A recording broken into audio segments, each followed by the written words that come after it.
Assalamualaikum warahmatullahi wabarakatuh. Salam sejahtera untuk kita semua. Om Swastiastu, Namo Buddhaya, salam kebajikan.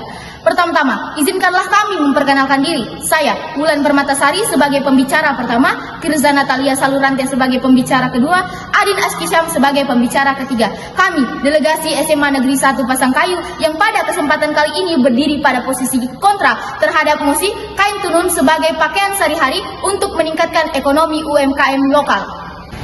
Dewan Juri yang terhormat, negara Indonesia merupakan negara yang kaya akan kebudayaan. Salah satunya adalah kain tenun. Kain tenun telah tersebar luas di Indonesia. Di Sulawesi Barat sendiri terdapat kain tenun ikat sekomandi, kain tenun sakbe mandar, dan kain tenun sambu. Kain tenun umumnya digunakan dalam acara adat atau acara-acara tertentu saja. Dalam proses pembuatannya, kain tenun umumnya UMKM menggunakan cara yang tradisional. Kain tenun yang dibuat dengan cara tradisional umumnya memakan waktu yang sangat lama. Juga harga yang dipatok akan sangat mahal. Dan juga munculnya ide bahwa kain tenun digunakan sebagai pakaian sehari-hari. Namun dilihat dari karakteristiknya yang ketat, keras, dan lebih kaku membuatnya tidak cocok digunakan jadi pakaian sehari-hari, sehingga masyarakat akan berpikir ulang untuk membelinya. Dengan alasan ini, kami tidak setuju terhadap mosi ini. Selanjutnya, kami akan serahkan kepada pembicara kedua. Terima kasih atas kesempatannya. Saya selaku pembicara kedua akan melanjutkan argumentasi dari pembicara pertama.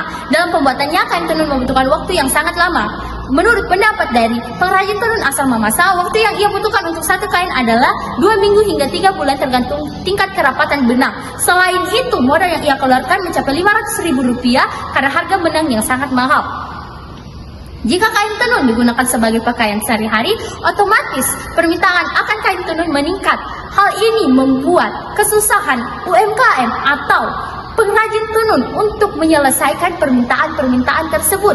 Jika hal itu terjadi, otomatis harga kain tenun yang sebelumnya sudah mahal akan lebih meningkat lagi dan memicu impor dari luar negeri yang akan membuat UMKM rugi, bukannya untung.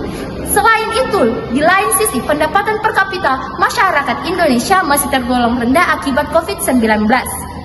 Jika dibandingkan dengan kain katun yang merupakan bahan dasar pakaian sehari-hari, tentu saja sangat berbeda jauh. Kain tenun bersifat ketat, keras, dan kaku, sedangkan kain katun bersifat ringan, menyerap air, dan tahan akan panas.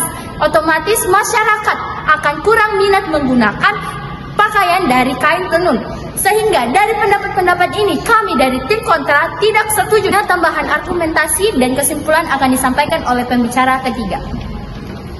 Terima kasih atas kesempatannya. Saya selaku pembicara ketiga akan melanjutkan argumentasi yang telah disampaikan oleh pembicara 1 dan pembicara 2. Dewan Juri yang terhormat, ada 2 hal yang mendasari mengapa kami tidak menyetujui kain tenun sebagai pakaian sehari-hari untuk meningkatkan ekonomi UMKM lokal. Yang pertama, waktu produksi yang relatif lama dan harga jual yang relatif mahal. Harga jual yang relatif mahal membuat masyarakat berpikir 2 kali, karena biasanya kain tenun yang hanya digunakan beberapa kali dalam setahun untuk upacara dan adat tertentu harus digunakan sebagai pakaian sehari-hari dengan harga yang relatif mahal tersebut. Jika kain tenun sebagai pakaian sehari-hari, maka akan meningkatkan permintaan terhadap pengrajin tenun. Hal ini berkontradiksi dengan kondisi pengrajin tenun pada saat ini yang sebagian besar tutup karena terkena dampak dari COVID-19 yang berdampak pada menurunnya harga jual tenun yang berbanding terbalik dengan tingginya biaya produksi kain tenun tersebut. Contohnya di Bali, pengrajin tenun kain songket mengalami penurunan harga jual dari Rp10 juta per lembar menjadi Rp1.500.000 per lembar. Dewan Juri yang terhormat, jumlah UMKM di Indonesia berjumlah 52,9 UMKM. Yang bergerak di bidang pembuatan tenun hanya sedikit. Jika ingin meningkatkan perekonomian, lebih baik dengan kebijakan yang lain yang lebih relevan dengan kondisi sekarang. Dengan begitu, saat ini belum memungkinkan untuk menggunakan kain tenun sebagai pakaian sehari-hari. Kami tekankan bahwa kami tetap tidak menyetujui bahwa kain tenun sebagai pakaian sehari-hari untuk meningkatkan ekonomi UMKM lokal. Sekian dan terima kasih. Wassalamualaikum, shalom, Om Swastiastu, Namo Buddhaya, salam kebajikan.